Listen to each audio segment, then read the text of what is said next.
It's time for another episode of The Oil Stream with Dustin Nielson and Tom Gazzola, presented by Popeye's Louisiana Kitchen.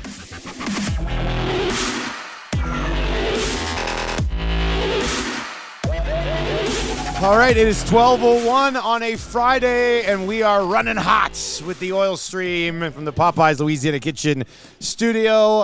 The Edmonton Oilers giving us plenty to discuss after another loss last night. As Tommy Gazzola said right before we went on, and if you are listening right now, feel free to chime in. When and how do you expect the Oilers to turn it around? 780-218-9999, 780-218-9999. And, of course, in the Nasty Chat today as well, your thoughts on where this team is at, your thoughts on the game last night as well. But, Tommy, as you said before we got going, what did you say? Let's have some fun. Let's have some fun. That's what we're about, right? Yeah, Let's have some fun. The doldrums of the day-to-day, the grind, we're here to give you a bit of a respite from that. So let's have some fun. It is Friday. You know what? The vibe here at the EST studios Is it good today? has been excellent. Has it? Absolutely. I was doing lock shop, and I was like, man, I think the guys are kind of having a good time out there right now. Eric's having a good time. YouTube Trev had a tremendous birthday. It's his birthday today. Happy birthday, Happy big birthday boy. to Trev. So much. I can't believe I said this to him, but it's true. He turns 25. Happy birthday, Trev. And I said, you have so many good years in front of you. Yeah, you do. And I'm like, why am I saying this? Well, Because I went through it. I laid it out on our show today. When I was Trev's age, my mom was my age.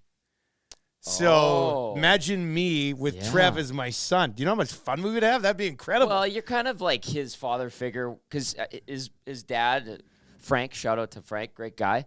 But you're kind of, you're not work HR daddy. Like you're work dad. You're work daddy. Yeah, work young dad. Yeah. It's right? great. It's like at the old place.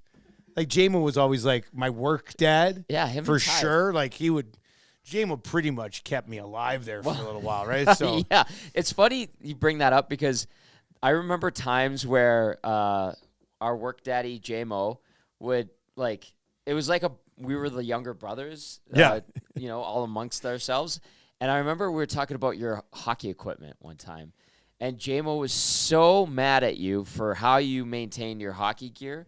And that you didn't wear like a base layer when you were playing, and it just stunk so bad. And I remember I had your gear for like a week. You had my gear? Yeah, after the Dirty Birds tournament. Okay. And I had to put it on my balcony because it stunk so bad. And JM was like, bring that crap in. Do not bring it into the station. I'll just take it. And I think at one point he even washed it for you. Oh, yeah. He washed it multiple times. Yeah. And it's just he would get so frustrated, like a frustrated dad. Yeah. And he would vent to the other brother, which was me. Yeah. I thought it was hilarious. He, one time he took my vehicle and cleaned it. Like he went to get my hockey gear out of the vehicle. Yeah. And then was like, give me the keys.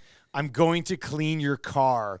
And I was like, thanks, Jamo. Like as people have become aware even more so now here with Edmonton Sports Talk, I hate doing adult things. Like it drives me nuts. Yeah. I have not yet, even at the age of 42, accepted some of the responsibilities that I must have as an adult. Mm-hmm. And it was great to have Jamo around to like clean vehicles and stuff. I never got him to clean mine. I generally take care of mine, but Surveyor Brett via the Nasty Chat says, remember when Dave took your hockey stuff and washed it? He was so disgusted and disappointed. Yeah, I came back great though. Man, he did a good job. Yeah, you stunk it up right after that though. Yeah. And I do remember that because Dave was so mad. So mad, making fun of you and how you maintain your hockey gear. And I didn't believe it till I had to take your gear for a week. And I was just like, oh. How often do you clean your gear? Well, the underwear pretty often. Well, obviously. Yeah. Like, what do you mean? Like your like jock like, and stuff? Well, of yeah. course well, you wash that after every You didn't. No, I would never keep any of my other shirts and stuff in a bag. I would take it off and take it out and then wash it. Well, your stuff stunk. Yeah. Like it was I don't know. That's what I mean. Like smell. you're not scrubbing down your shin pads every month. No, never. No. I've never washed my shin pads. I've never washed my pants. I've never washed my gloves. Are disposable now. It's ridiculous how easy it is to burn through gloves. Nowadays. But no, I've never washed that stuff. But like your jock, your under gear, the towels, all that stuff needs to be washed regularly in hot water. Well, kill the bacteria. Every time I come home, my wife would be like, take out the take all your your underclothes. The way it smelled, and then, you didn't wash that thing in damn time. Jeez. It was disgusting. So first you tell me, let's have fun. And then this is how you have dumped fun? on you. I'm sorry. Yeah, like, my God. I mean, it was fun thinking back how mad JMO would get. Oh, yeah. Well, JMO's the best. I feel like you practice better hockey gear hygiene now. Well, I just don't have enough time to play to make it stinky right now. That's better hockey gear hygiene. So there's that. That helps, I guess. Hey, if you wanna have fun, do we have the place for you? Ooh. And I'm assuming it smells terrific. Right? It would have to smell terrific. Imagine if you went into Putt Virtual Golf and you're like, damn, this place stinks. Nobody would ever do that, right? Because it smells great in there. Yes. Putt Virtual Golf, brand new facility, features 6 TrackMan bays, same technology that the PGA Tour uses. Are you kidding me? Perfect spot for group events, birthday parties, Christmas parties. Great spot to, go do what? Watch an Oilers game, and they're going to be on the road here for a little while, right? Yeah, so thank God. Get out of town. Jeez. I love how you printed the liners on the good paper, too. Yeah, this is hard paper, like. Damn. Yeah, no, see, that's not regular paper. This is card stock. I use this. I buy the card stock because my main CFL cheat sheet, I like to have on the card stock. Yeah, so I have a bunch of it. And then, I like to have it on this, too. It just holds up a little bit longer. It's more durable. Listen to this thing. Like, that's pretty good, right? Sign of a good piece of paper. Yeah. We take our paper seriously around here, and One Putt takes your virtual golf seriously. So make sure you go check them out. We've had some good reviews from people who've gone so far. Why not get the guys, get the girls together, get the family together, go watch the Oilers game, and hit the links while you do, because they might not be far behind joining you after the way that they played or the way they've started this season. Yeah. Last night's game. It's a beef that I have. I said today, they got goalied again. Like, getting goalied is an excuse for losers. Simple enough. Do what Sam Gagner did. You know what Sam Gagner did to not get goalied? He went to the bloody net and banged one in, and then went to the net again and kind of caught the goalie going the wrong way and managed to slide one through. It went in. I see they're being PDO'd to death, and it's all going to eventually turn out. Which I'm sure it will. Like, they're banging a few more goals. But if you keep having these ridiculous mistakes made by your defensemen, I don't care what your PDO is. Like, you're going to keep making these bloody god-awful mistakes. You're going to expect the same results over and over and over again, right? Like, those were terrible mistakes. And it all started and it cascaded from a Philip Broberg dump-in attempt that was so pathetic. I think he had 1, maybe 2 shifts after that. Didn't even play 6 minutes. No, he was 5:30-something, I believe, was the last, somewhere around there. But it's incredible how one stupid play can basically knock down the rest of the dominoes, and that's what happened. I thought the Oilers actually, for the most part, put together a solid game. Now, their errors and those blips were absolutely devastating. And it crushed them. And this is a Dallas Stars team that's cruising at 7-1-1 now.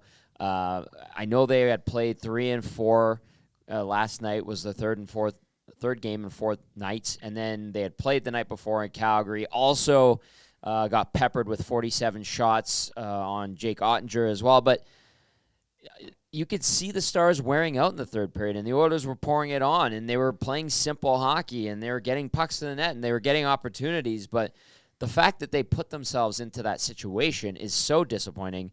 And I will stay positive today. And I was positive last night on the post-game show.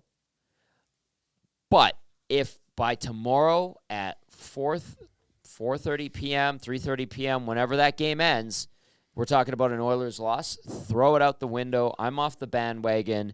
This is an absolute dumpster fire. Well, tomorrow is the day for me. See, and that's not the day for me. Tomorrow means nothing. They're going to beat Nashville. They have to. They beat Nashville. This is what happens. They beat the Nashville Predators. Let's see what happens on Monday against a Vancouver Canucks team that's already beat them twice this year and just is a better hockey team so far this season, right? Like, if they beat Nashville, all we're going to say is they could go out like they've already done once this year, beat Nashville 7-1 or 6-1 or 5-0, and it literally doesn't mean you know what to me because they haven't been able to string together 2 solid efforts in a row all season. So, well, okay, hang on. I would argue that by saying yesterday, for the most part, was a solid effort. it can't be. How? They had But, like, 3 critical mistakes that end up in the back of their net. You're never going to win a Stanley Cup with those types of plays. I don't care how many useless perimeter shots you get the rest of the game. So tell me, what was one brilliant save Wedgwood made last night? A brilliant He save. didn't make brilliant Exactly. saves. I'm not saying it wasn't he a did. hard 50-shot night for him. No, I'm not saying he had a brilliant game. I'm just saying, like, the Oilers did enough where it was like, yeah, they were good enough to win. But, huge but, those critical errors were so bad and egregious. But that's par for the course. And it shouldn't. And We've been saying that all year. I know, and that's why I'm staying positive.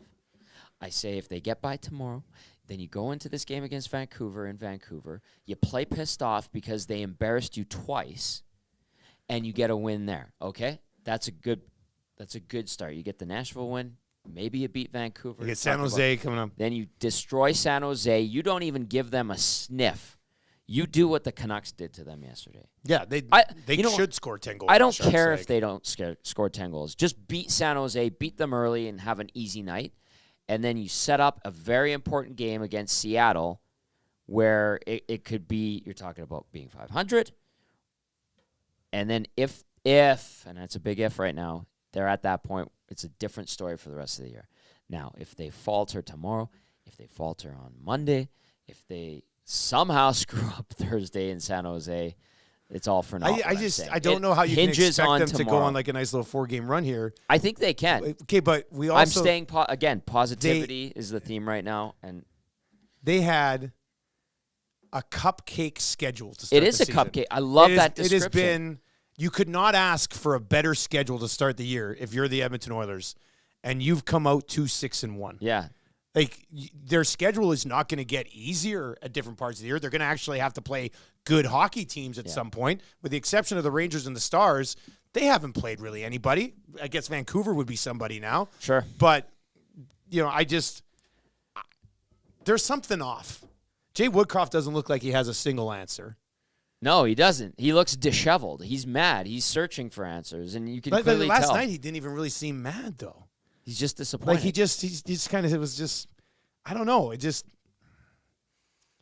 something's not right. Like, to me. Like, if we're searching for some kind of, like, there's a mystery or there's some kind of untapped issue, I think it's a wild goose chase. It's just this team is poorly executed its game plan, their attention to detail, their give a crap meter, all of that has been below standard and unacceptable.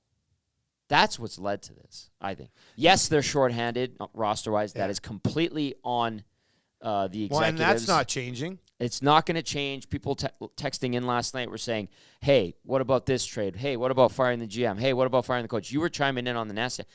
It's not going to do anything. Yeah, that's right not now. changing anything. This is their team. Those guys have to go do it. One, from a roster perspective, it should be a good enough team to be significantly better than they are right now. Even with 21 21 we know guys. that. Did you catch the Woodcroft last night? Was it Titch that asked him about playing 11 forwards? And he said, well, we have to play 11 forwards. And it's like somebody messaged in this morning was just like, well, maybe you can healthy scratch this guy or They can't. Literally cannot. They literally cannot healthy scratch anyone unless you literally want to go to everybody else and go, hey, what do you think about 16 guys tonight? Like, you can't do that. They're in such a horrible spot. I almost swore there. They're in such a horrible spot from a roster construction perspective that you can't even have a healthy scratch on this team right now. No, you can't. There's no threat of being taken out of the lineup. Bingo. So how do you hold guys accountable when there's zero threat to not being in the lineup anymore? Take away their cookies. Yeah, well. And we got a transaction. Okay. Philip Broberg, shockingly surprised, sent down a big. Okay. And is there a call-up? Probably going to see a call-up right away. And if it's Raphael Lavoie this time, I wouldn't be surprised. Who else would it be? Well, listen, the names that are out there right now I don't think are too sexy for Oiler fans. Just having discussions in the press box last night, talking about Gagner getting called up and signed. It was like, well, like Malone, Hamblin, those were the names that were being tossed around outside of Lavoie. Got to be Lavoie at this point, It right? has to be Lavoie. I think it probably If has it to be isn't, Lavoie I right would now. be shocked. All right, well, let's talk about this news then, as it's just moving. Bad play last night from Broberg. Horrible play. There's zero leash on him. Pathetic I play. understand why. Bouchard's play was worse, I thought. Awful play. Yeah, well, I could do an hour on the Bouchard play, and we'll get to it. Oh. Because this guy doesn't get it. As for Broberg, it almost looks like he's skating with the puck, and you're like, oh, confidence. Like he's going to skate with the puck. And then completely botches it. Then almost goes in panic mode, like, I'm not sure what I'm supposed to do here. And then yada, yada, yada. It's in the back of the net. It's a horrible look. Yeah. He sniffs the ice a little bit, and that's it the rest of the way. Yeah. So what does this mean for Philip Broberg? I will say quickly. Wake-up call? I'll say I'm glad it happened because on the show this morning I said, I don't think the Broberg thing is worth running shorthanded up front anymore. No. Like this had to happen. Yeah. And maybe Jay Woodcroft last night in postgame saying, well, we had to run with these forwards. Maybe that was the final straw to be like, okay, fine. Broberg, continue. Now, Broberg could go down to the American League and look really good at times. So that's good for him, I guess. But I will say, man, if somebody would be willing to take him in a trade to help your team now, see you later. Well, I'm sorry. Listen, yeah. And we were talking about this leading up to this season. I said to you, if it doesn't go well for Philip Broberg this year, and he's playing, 5 minutes a night, and he's the 7th D-man, and he's rotating with Vinny Desharnais, I could see him asking for a trade, calling his agent, saying, it's not working here. Get me somewhere where I get a fresh start. How can you do that, This seems like it's been fast track. What do you mean, how can you do that? For Broberg? Are you – they're in win now mode. No. So you're saying you could see Broberg asking for a trade? Sure. Okay, but then, all right, thanks. Yeah. Does Broberg actually think he's going to go somewhere else and play in the National Hockey League? Maybe. Because this just in, dude. If you can't break into this blue line, then you're not breaking into any blue line. I'm sorry. The Oilers' blue line's garbage, man. Michael Kesselring ended up playing for the Coyotes last year, so yeah, that was a weird one. That was a weird one. Yeah. But if you can't break into this blue line, what are you supposed to do? Nobody knows where to go in the defensive zone, and you can't break into this group. You think all of a sudden teams are going to be lining up to trade for Philip Broberg? At this point, you're not even. Not really, you're what? What would you get for him? 4th rounder, Oh, you better get more than that at least. 3rd rounder. Maybe Are a we- 3rd rounder. We're not Jesse Puljujarving this. No, but Like the play he made last night was just as bad as anything that Jesse did. Really, I mean, that was pretty bad. it was bad, man. Like he literally had time and space to take the puck from his backhand to his forehand to chip it in. A soft dump. If Yeah, you I don't know will. what he was doing on the. He backhanded it to the Stars defenseman and subsequently fell down while his guys were changing. Rush coming back the other way from some of the deadliest players in the league right now, and they bury. That was such terrible awareness. And I believe Rashog's quote on that one was, "Oh, Philip," sitting beside me. Yeah, that sounds about right.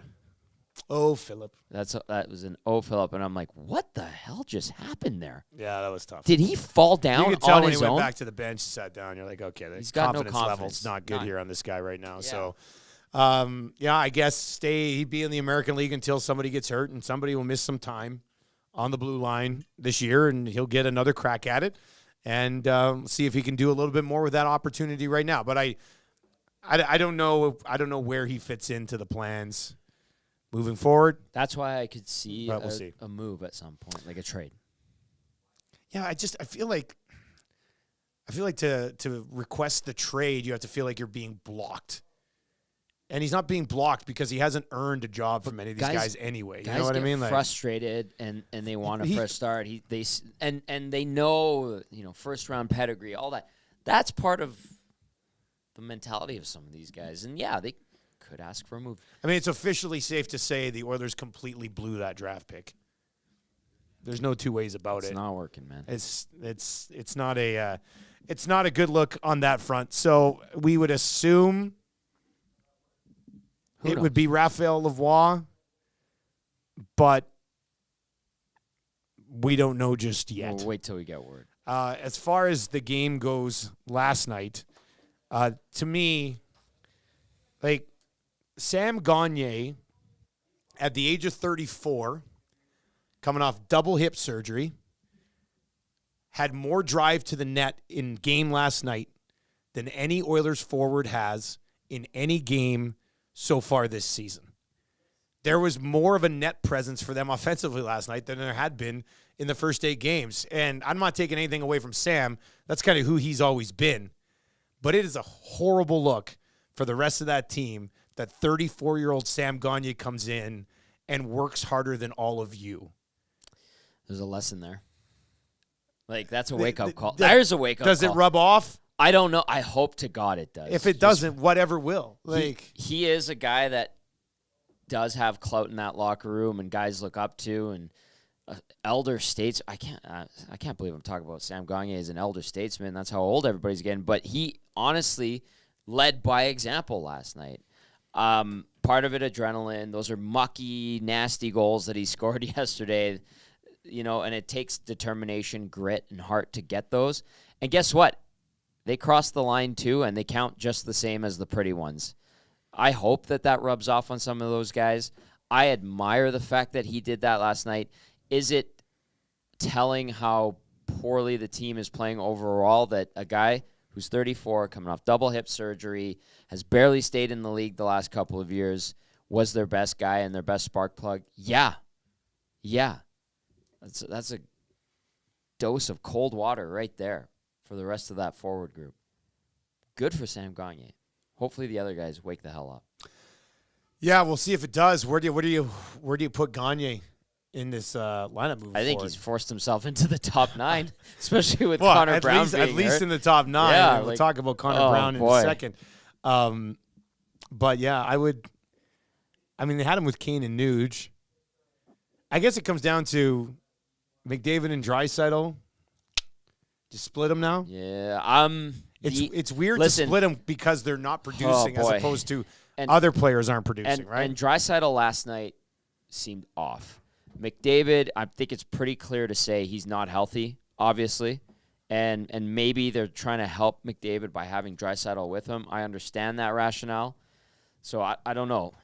I don't know if Connor can drive his own line right now because he looks dinged up. And I floated it to Cass last night on the post-game show. Like, his shot looked like just a fraction of a second slower than usual. Maybe that has something to do with the oblique or whatever he pulled. But Cass didn't buy that. But I feel like they're going to keep rolling those two together. They didn't have it last night. And it's this whole thing has plagued the team where it's just like whimper. There's just a whimper out there from these guys, and it's not like them. Yeah, Sam Gagner has as many goals as Connor McDavid now. I know. And Connor McDavid has 4 even strength points. I know. In 7 games, which is that's just weird. It's weird. Like, that's just really weird to see that happen that way. So we'll continue with this conversation, but portions of the Oil Stream are brought to you by Popeye's Louisiana Kitchen, Ghost Pepper Chicken Sandwich. Game changer on the menu. It's on special right now at all Popeye's Louisiana Kitchen locations. Plus, of course, on DoorDash, Skip the Dishes, and Uber Eats. They got the 3-piece chicken meal that you can kind of include with it as well if you're really hungry. They will get that taken care of for you as well. Let's get to a few of your comments. I mean, we've got lots to still discuss. I got to get to the Bouchard play, like that final goal, the fourth. Ended up being the game winner. We'll certainly get into that. D. White says Woody has completely mismanaged Broberg. He makes a mistake and he gets benched. 27-2 have been screwing up virtually every single game, and neither of them gets minutes reduced. Let's see here. Gus is saying McDavid, Draisaitl, and Hyman, Nuge, Gagner, and Kane. Is that at practice today? I think Gus is saying practice is just underway, right? 12 o'clock today. So they got on the ice today at noon. We'll have to kind of look up and see who's there and getting that out there. But Gus is saying at practice today, it was Nuge, Kane, and Gagner, McDavid, Draisaitl, and Hyman as Oh, yeah. Here we go. Shogger's got it. Okay, what's it say? McDavid, Draisaitl, Hyman, Nugent Hopkins, Kane Gagne, McLeod between Holloway, and then Fogle/Ryan. And those are their 10 forwards that the Edmonton Oilers have. Like they're running a Friday night rec league group with 9 forwards, basically. Now, it has to be Raphael Lavoie that would come up. I would think so. I would think that probably has to be the case. The first response to Rashog's post is, holy F, figure it out already. Oh, I love oil country. It's fun. These are fun, like passionate times, right? Yes. Like, I don't. So they went to McDavid and Draisaitl early. Game 2. Actually, game 1 in the second period. Yeah, 25 minutes in. Yeah. It has not worked. Not really. They're not winning. No, it hasn't worked at all. They've got 2 wins since they put those guys together. And the fact that it hasn't worked for the team, but they're going to continue to stick with it, makes me think that this is Jay Woodcroft's first choice. Like, this is not a break the glass due to emergency. This is what he wants to do. Because there's a chance to get away from it here, considering the team can't win with them together. Right, but I point to McDavid's health issues still at this point. But when he was healthy earlier in the season, it was going to the we're joking about it. Nuclear option already. Yeah. And it's stuck, you're right. So it looks like that's just what he wants. Yeah, but I suppose you could make the argument out of necessity, depending on your rationale. Right now, he's keeping them together. You know what I mean?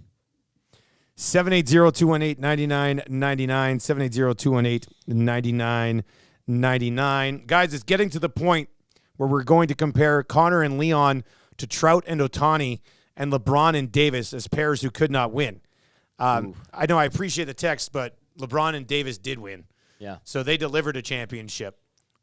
Even if it's just one, it's one. It's interesting with the Trout-Ohtani thing when you have 2 of the greatest baseball players in the history of the game and you can't get anything together. I mean, it's their best kind of moment, interesting there. Their best moment on the field together was playing against one another at the World Baseball Classic. Which was absolutely incredible. Unbelievable. Yeah, that was awesome. Your questions right now, 780-218-9999, 780-218-9999. Rob from LA says, how about try something? 97-29 aren't exactly dominating right now. No. Split them up. It doesn't look like it's going to happen just yet. Yeah. If you are watching on YouTube, feel free to chime in as well. Pretty telling from the fan base that instead of "Let's go Oilers," it was "We want Gagne" being chanted during the push in the final 5 minutes. Hey, we want Gagne. So good. They wanted to give him a standing Yeah. O so badly after he scored, and I saw a bunch of YouTube Trev. Was just frustrated. He's in here today. He's like, I was trying to get people to give him a standing ovation. Like, they tried, and deservedly so.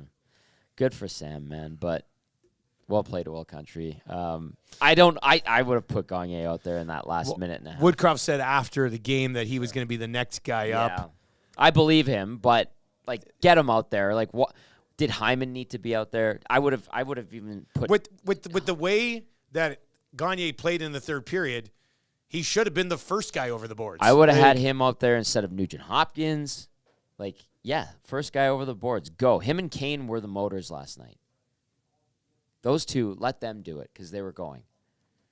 The other guys were the secondary pieces, but we want Gagne. Well played, Oil Country. Yeah, that's pretty good, actually. Hey, guys, why can't Hyman and Nuge support McDavid and then give Draisaitl healthy wingers like Sam Gagne and Evander Kane?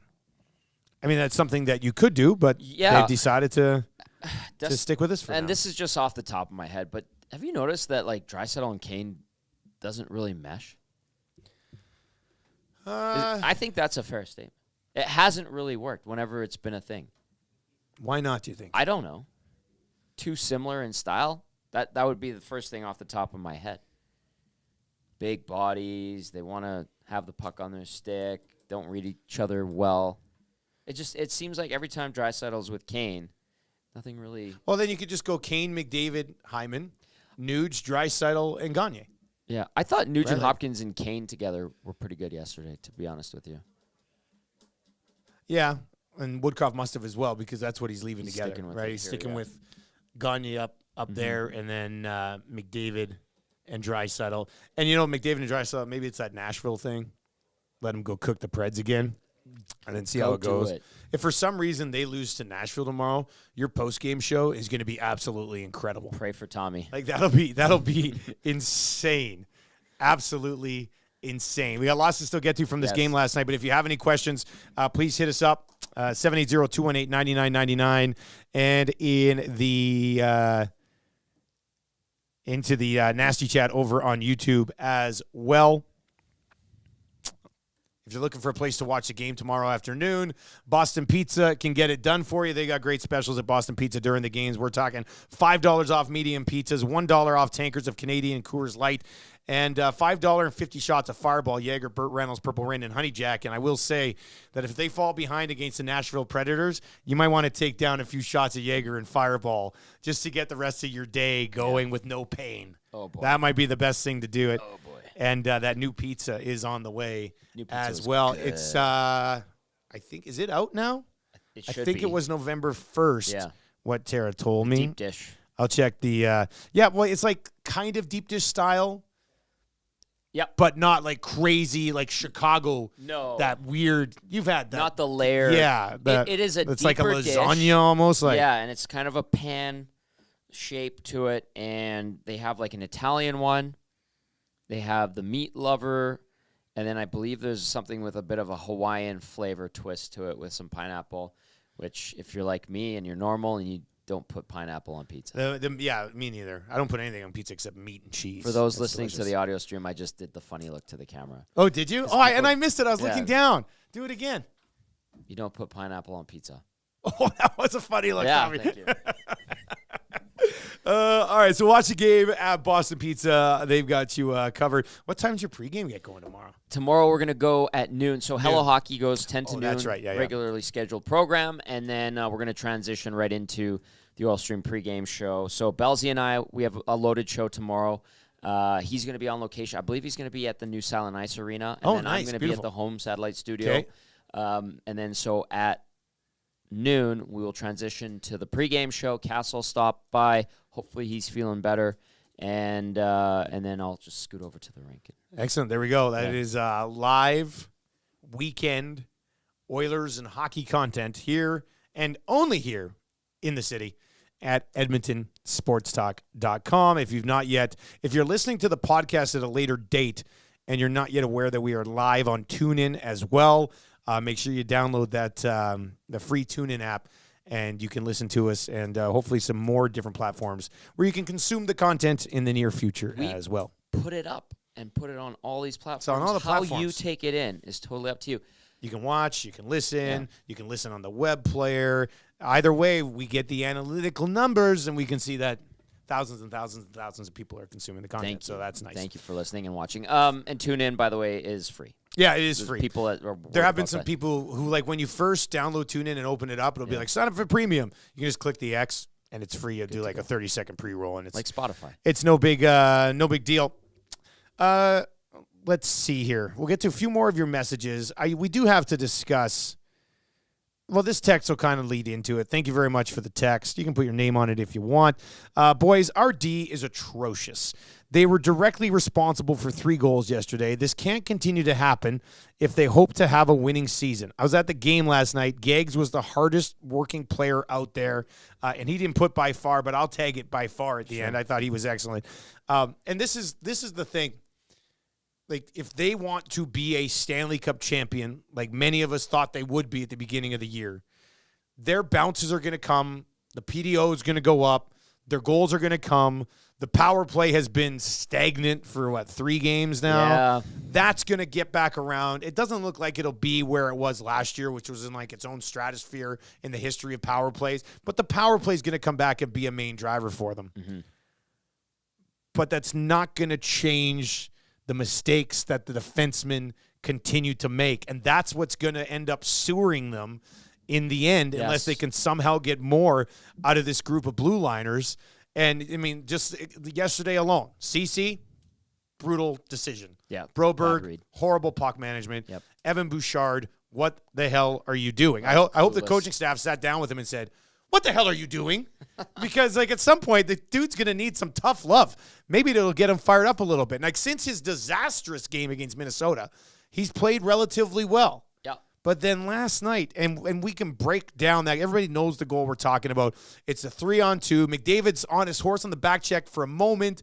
And then when that pass goes across, he stops skating, watches it. And then by the time he realizes, oh, no, there's more danger, Ekholm's already going over to take the guy with the puck. McDavid was originally on the guy with the puck, and then he hesitated. The guy with the puck got too far ahead of him, and then he didn't decide to go over and pick up Rupe Hintz. And Bouchard had the best seat in the house for the entire thing. Great just deal. watches Rupe Hintz skate right by him on net. Easy goal. You can't blame Skinner in any way, shape, or form on that one. I just don't know. And Cass broke it down beautifully. I broke it down on the Nielsen show this morning. If you want to go back and watch that, we had the video up. When I posted it, but it got a lot of views last night. That tweet did, because it was just the snip of basically coming in over the blue line and then down to the goal. And I did see people say Dusty Bouchard's the last person to blame here. McDavid on the back check. Whoa. And then Ekholm committing too far over. I'm sorry. How does he play that 2-on-1? Well, He tried to take away the pass. all I can say is even if McDavid could have gone harder in the back check, and he could have. Sure. Okay. There was. I mean, I asked Cass about that. And what he say? I was watching when you asked Cass yeah. about it, and I'm going to take Cass' words for it. He put a lot of it on Bouchard. So do I. But it was a back check that did have some gliding in it from 97. So I get it. I understand that. I don't know what else Ekholm's supposed to do there, to be honest with you. Unless he sprawled out and completely blocked the lane. Yeah, sure, I guess. But this is a guy that's been in the league for a dozen years. He generally knows how to handle it. He's also probably thinking somebody's going to pick up the guy who's wide open going to the front of the net. Trust your So D all of partner. these other things still could have been saved if Bouchard would have literally done anything. Yeah. Anything on this play. He comes across to force the pass at the blue line. Pass goes. Then, as Cass said last night on the post game, he doesn't take a stride after that. He pivots, is watching the puck in the corner, and at no point does he think, okay, what should I do now? And if he would have just gone like this, he would have seen Rupe Hintz with a clear path to the front of the net, and he would have, got a stick on him. Like, that was one of the most embarrassing defensive awareness plays I've seen on this team in the last 10 years. Turn around and pick up the open guy going to the net. Like, I just don't understand how that happens. I said today, you could go watch the Golden Bears play all weekend. There will not be a guy who gets a clear path like that to the front of the net. When do the Oilers get a clear path like that to the front of the net? Not They often. don't. Right? I don't know what he was doing. His controller died. Yeah, it was unplugged. That's exactly what it looked like. Yeah. I don't. How can you not be aware of, that guy? I should pick up this guy. He's open going towards my net. It's just, I don't get it. It's you very can't frustrating. justify that as a National Hockey League defenseman. No, You can't. No it matter wasn't. how brilliant you are at the other end of the ice and how steady-ish he had been since the last time he cost them a hockey game. Like a week ago? Yeah. Like, how can 2 weeks ago? If that was Broberg, he would never play in the National Hockey League ever again. Yeah. I just don't understand how Bouchard can't I'm almost angry because a guy tell. in the National Hockey League doesn't identify what he's supposed to do in that spot, that the entire world is looking at it and going, you tell kids right now, hey, if there's somebody going to the front of your net, pick them up. And he just watched what was eventually the game winner. There's no excuses for it. You can come in and be like, Dusty, look what he does offensively, and he moves the puck here, and this number here, and this number here. If that guy is going to play he played 25 minutes last night. I know. I was If there. that guy's going to play 25 minutes for you, you are not going to win a Stanley Cup. Ever. I'm sorry. Rant over. That was beautiful. I was just going to say, too, Like, there's not much else to say because you nailed it, but that was well said. These guys watch video. These guys know the Dallas Stars. Rope Hintz and Jason Robertson and Joe Pavelski, who are an excellent line, and they're just crushing it right now. Kudos to them. And the Oilers only padded those stats last night. They have this thing. They have some tendencies, and they did it in Calgary the night before, so there was fresh video on it, where they do these crossing patterns at the blue line. They catch defensemen flat-footed. They sneak behind. Rope Hintz specifically finds a way to time it perfectly. He has such a good knack for it, and he did it. Pavelski hit him with a great pass. I believe it was the Mason Marchment goal where Rope Hintz did that crossing pattern. Pavelski hit him, timed immaculately. Hintz even turned his back to the net and dropped it back. Passed it back. And I think that was Robertson's goal. Marchment was at that the was end the of Robertson goal, yeah. That was the Robertson goal. They have these plays that they do time and time again, and they don't hide it. And they burnt the Oilers last year on it. I believe they even burnt the Oilers the year prior on it. No lesson is learned.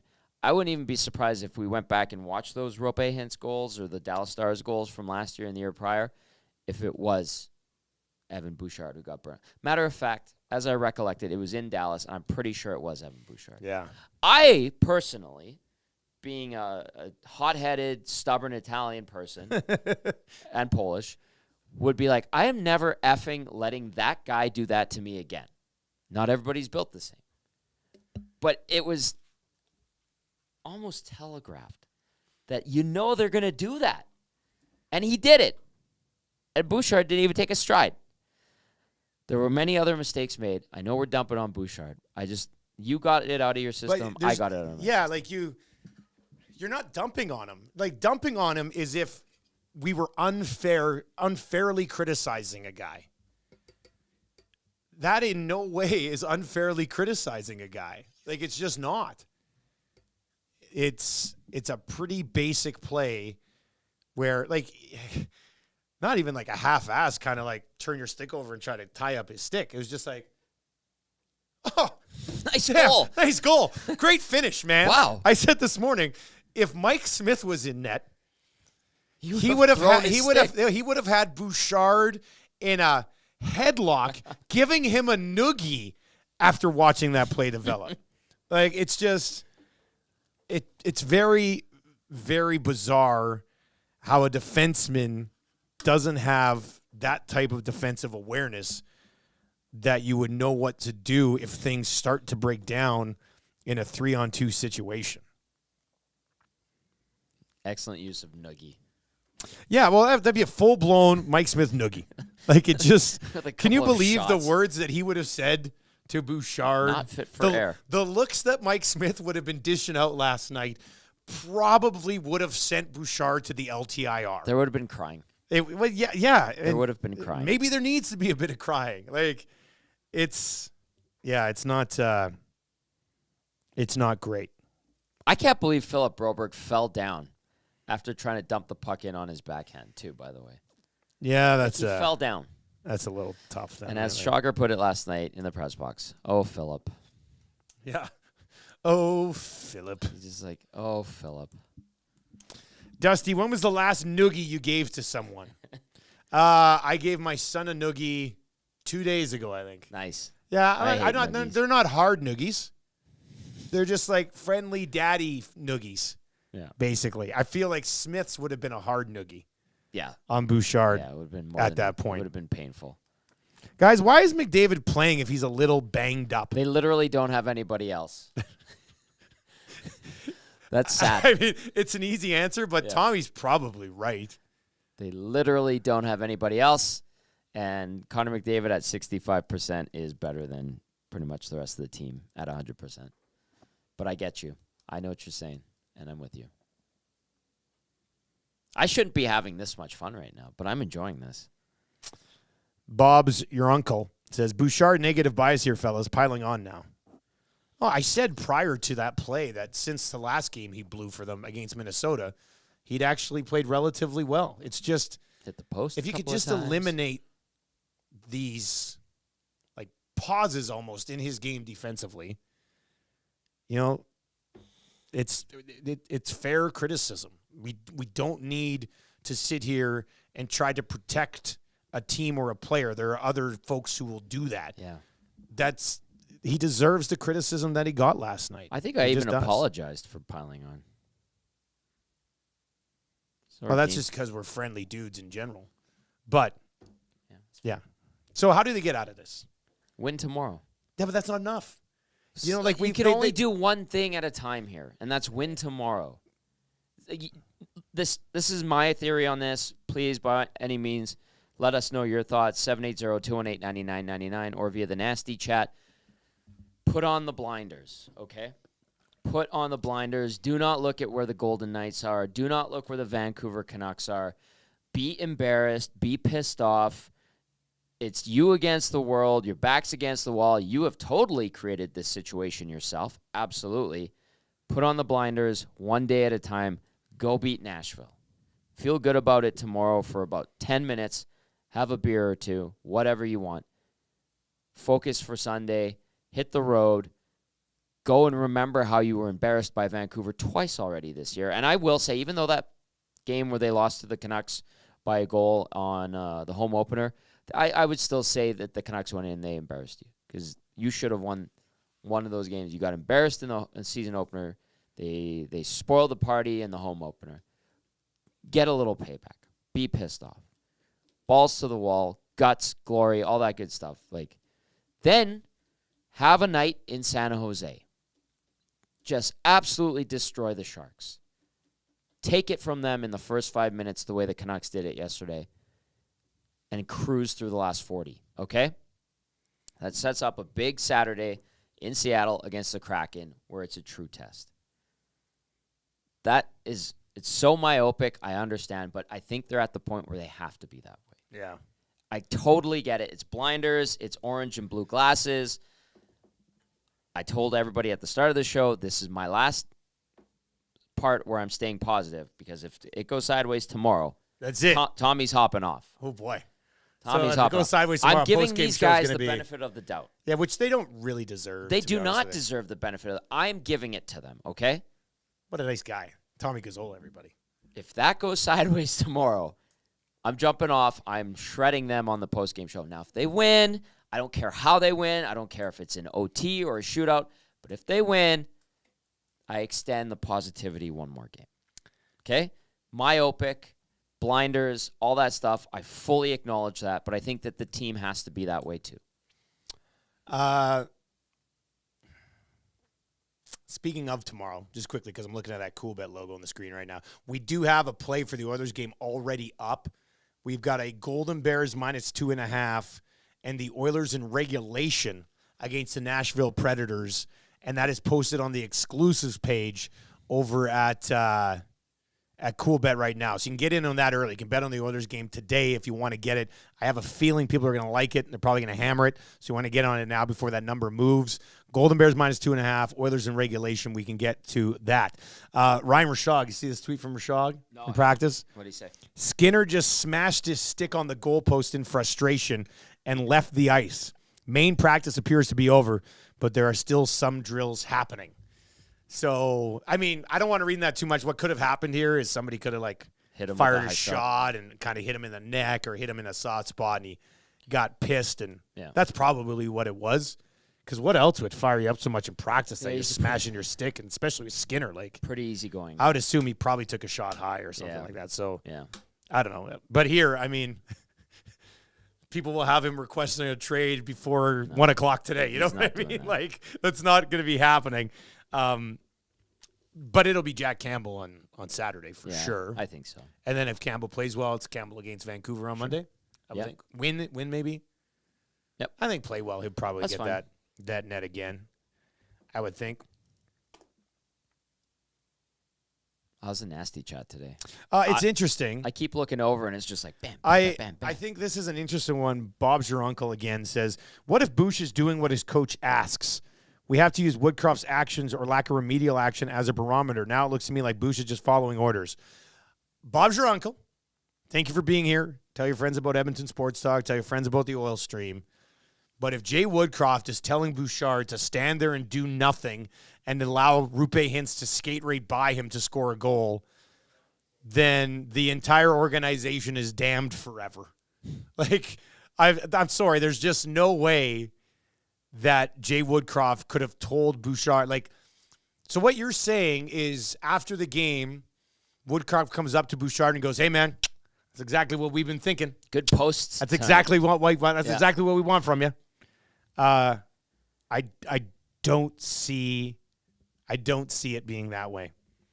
Pat Maroon's bib says Skinner probably a backdoor tap in, and he's like, "Gosh darn it, guys! You can't even pick up the open guy in net in practice." That would be quite something. If that's what sent Stu to the locker room, I'd be surprised. That would be. But that'd funny. Be kind of tough to swallow, wouldn't it? I can't believe we're almost done. This has been fun. What, the oil stream? Yeah. Well, Tommy, you said right when we started, let's have fun. I think we have. So that's what we. It's a good show today. That's what we kind of tried to do today. What else in that game last night? We hit on Bouchard. Hit on Connor CC. Brown. Connor Brown. No update there last night, obviously. And listen, like Woodcroft is supposed to talk right away here. I think they're on the DCA from what I saw from the Oilers communications team. Woodcroft will probably duck it. If he doesn't, I'll be pleasantly surprised if he gives us an answer on Connor Brown. He that's said an it looked like evaluation a muscle thing. Like, yeah, and they're saying maybe, I think Stoff was saying it. Our good friend Bob Stoff was saying it looks like something that might be a couple of weeks. I think I saw that secondhand somewhere. If you're looking for good content, Bob's show tonight over on Ched. 5 to 7, then followed by Reed Wilkins. You get some sort of update, and then, Reed Wilkins to follow. Back to back, baby. But, yeah, Bob will get you up to date tonight on anything that we might have missed here on the oil stream. Mm-hmm. So, so the Brown looked like he was starting to wake up a bit. Like he was moving his feet. He had an opportunity in the 6 minutes he played. Again, having conversations with people from the team, they were feeling that, and they acknowledged and knew that it was going to take some time for Brown to get up and running. And they didn't believe it was so egregious that they would have to waive him and get rid of him and try to duck out of that signing bonus. So they understand and respect that thought, but they didn't feel it was to that point. Bob, I don't know how to explain it to you, man. Bob says the system tells him to be there, not Woody personally. Come on. Man, no system in the world is going to say, force this guy to pass the puck and then stand around and do nothing. No. That was just come on, man. Come on, what are we doing here? It's no hockey coach in the world would direct Bouchard to do what he did on that fourth goal. None. Non-existent. None. I coached 9-year-olds. If one of them stood there and let a kid skate to the net, I'd say, what the hell are you doing, man? Why'd you do that? Look at, I love you. You're playing really hard out there. It's great. But if somebody's open, go into your net. Just get on them. Go get him. Get out. Actually, I don't even need to tell kids that. Because if they see somebody skating towards the net, they go and fall on them or fall in front of them or trip them down. Like, also, this box +1 zone defense, the fallback is to go to the front of your net and protect the house. And when you're chasing on a rush, usually you should be going back to the front of your net to the house. He didn't do that. It's as simple as that. KGill97 says, Tommy, are you going to go full-on Italian angry tomorrow if they lose? I have it in me. You speak a little? Hey, like. Well, I don't know. I'm not good with, like, my Italianism. Can you speak a little bit of Italian? I understand it. You understand it, but you can't speak it yourself? Not particularly well. That's okay, though. Yeah. I mean, it's cool to understand it. It is cool. Yeah. My grandma yells at me in Italian. It's lovely. She does. Carmen, I don't know, man. Like, I'll pop off if they lose tomorrow. I don't think they're going to lose tomorrow. I'm enjoying the rush of dumping on them today. Kind of a little bit of a carryover from last. Even if they win tomorrow, they've started 3-6-1. Of course, but that's why I'm saying put the blinders on, be myopic, just short term. Do not look at the Golden Knights. Don't look at the Canucks. Who cares what everyone else around the league's doing? Worry about yourself. That should have been the mantra from day one. They talked about it from day one, but they didn't follow. Their actions tell us that they didn't believe the crap that they were telling us. Yeah. Right? So it's not cup or bust. And that was the words. Right. Well, put on a cup and get to work, for crying out loud. Sam Gagner does. He did. Sam Gagner does. JC the Glazier on Twitter. And I said, what's next for Broberg? He goes to Baco, plays mediocre hockey, gets called back up, plays 7 minutes a night on the third pair before he's traded for pennies on the dollar. Sounds about right. That doesn't That's sound par for like the course. Doesn't sound insanely like a stretch. No. But we'll see how that one plays out. What a day. Yeah, pretty crazy day, right? What a day. Power play gets going here, right?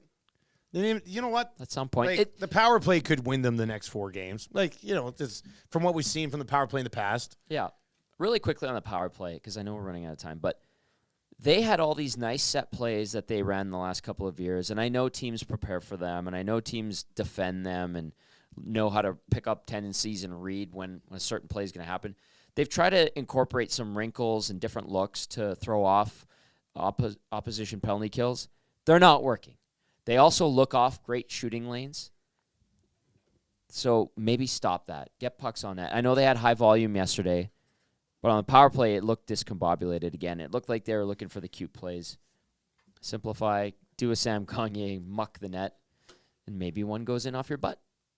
But I know, I think yesterday it rolled into the game at 9th in the NHL, around 24.7%, somewhere around there. They have scored goals using their old plays this year on the power play. Those still work. And they have some nice set plays, and I think they're overthinking it too. That's just my perception of what's going on the power play. What are your adjusted expectations for this team overall now? I still expect them to be a playoff team. Okay, I still think it's there. Like, okay, yeah, no, like, and that's the thing. Again, like, tomorrow, I thought they would be a Stanley Cup contender. I don't think they're a Stanley Cup contender anymore. Could they win it? Sure, but like Vegas, oh yeah, Dallas, yeah, like these teams who have started well. The Oilers could still certainly get hot and win, but as of right now, when I watch this team, I go, oh well, they're a playoff team still, even though right now they're not. So it's still an optimistic view. Sure. To me, they're still going to be a playoff team. From where it goes from there, I just see too many tendencies. Like, so the power play's not lighting it up. So let's say the power play starts lighting it up. They start winning games, but their deficiencies are still the same deficiencies they had last year. That's which is why you would just expect it to end the way that it did last year, right? Like they're no different than they were last year in a positive way. And I'm not even talking about like the record. I'm talking about watching them play. Mm-hmm. Even in these games where we think they might look good, they still make the same mistakes and have the same issues that they had last year, which leads me to believe that it ends the same way that it did last year. That's fair. That's rational. If I were to contrast that, I would say to you, they lost to the Stanley Cup champions, eventual Stanley Cup champions. They led in every game against the eventual Stanley Cup champions. They had it, okay? And those mistakes cost them. If they eliminated one or but two, they of them, don't. I know. They don't. That's what I I'm know. saying, Tommy. But and that's I know. But like, at some point you figure it out. It's so frustrating because they don't figure it out. What's the insanity saying? You do the same thing over and over again. And expect different results. You're happen. insane. You're a madman. Well, that's going to do it for Oil Stream today. And our content this week, at least up until Friday, with Edmonton Sports Talk on TuneIn. Thank you for the almost over 800 people now who've favored us on TuneIn. Thank you. Which is awesome. Tell your friends how simple TuneIn is. I know many of them have probably still just been, man, I miss Dusty and Tommy and the guys. Wish they were still doing stuff. Well, tell them that we are, and it's very easy to listen.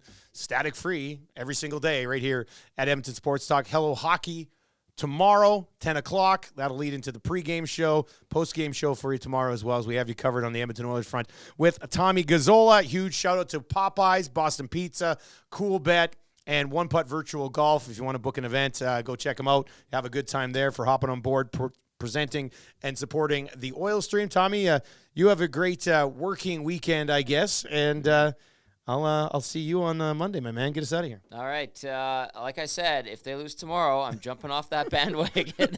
I'm staying positive for one more. I thought they just had to only look ahead. Very myopic. Very myopic. Like, share, subscribe. Thank you for supporting us here at Edmonton Sports Talk.